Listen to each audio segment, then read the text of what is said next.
KPU sendiri tentunya sosialisasi ini terus kami lakukan dalam rangka meningkatkan partisipasi masyarakat. Selain itu juga agar masyarakat menggunakan hak pilihnya secara baik dan benar.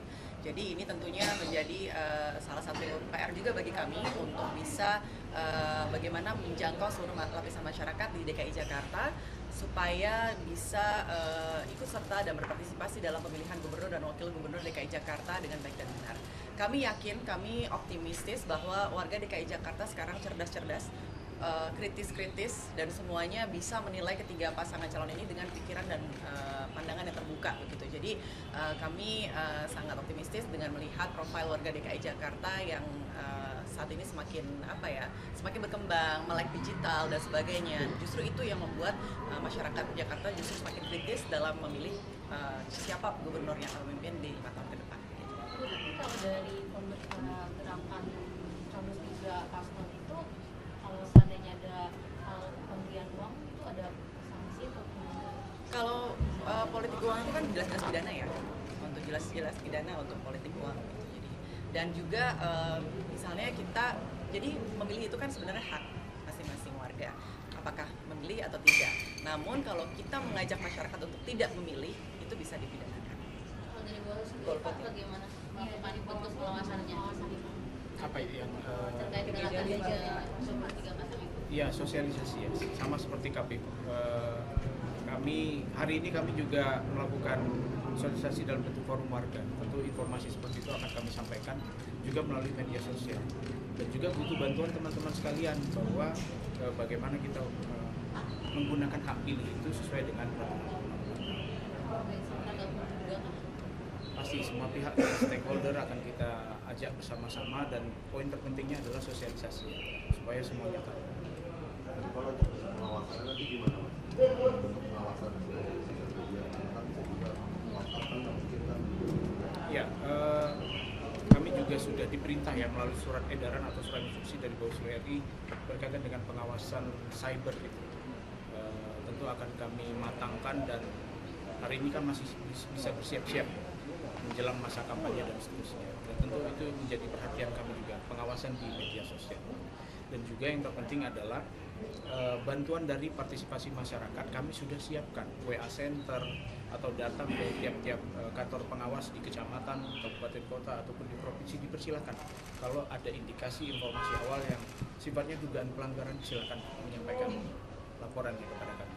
Kalau dari Bawaslu sendiri sudah menentukan itu atau enggak? Ya, udah ada laporan belum Pak? Informasi awal semua.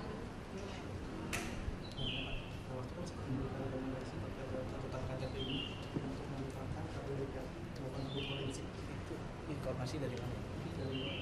Ya nanti status pemberitahuan laporan ya itu kan sudah kami umumkan di depan kantor kami. Tapi kemudian apa saja rekomendasinya itu akan kami informasikan berikutnya. Cukup ya? Cukup masih ya. Iya, kami masih menunggu dari Bawaslu kayak tadi yang disampaikan oleh teman-teman Bawaslu. Belum ada. Ya surat Mas ya, tanya ya. Jadi kan kemarin itu proses sentraga khusus sudah diselesaikan.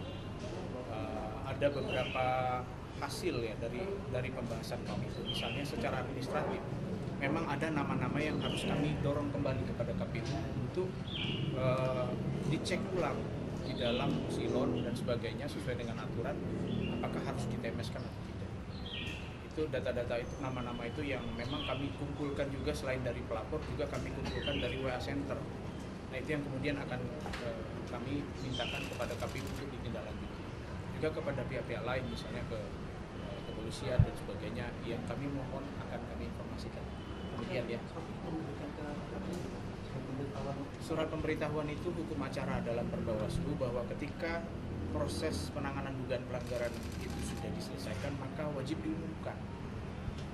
Nah, kami tempel di depan kantor dan terkhusus juga kepada para pelapor supaya mengetahui status laporannya, dan juga kepada publik. KPU itu kan rekomendasi nanti.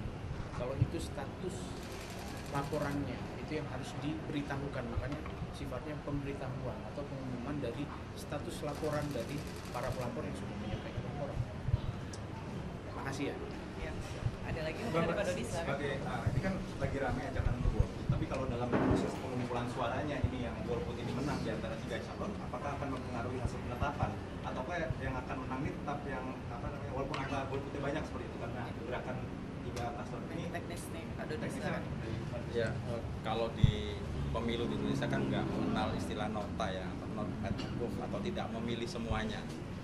Karena tidak ada pilihan untuk tidak memilih, maka pilihannya adalah memilih yang ada atau yang bersangkutan tidak hadir ke TPS.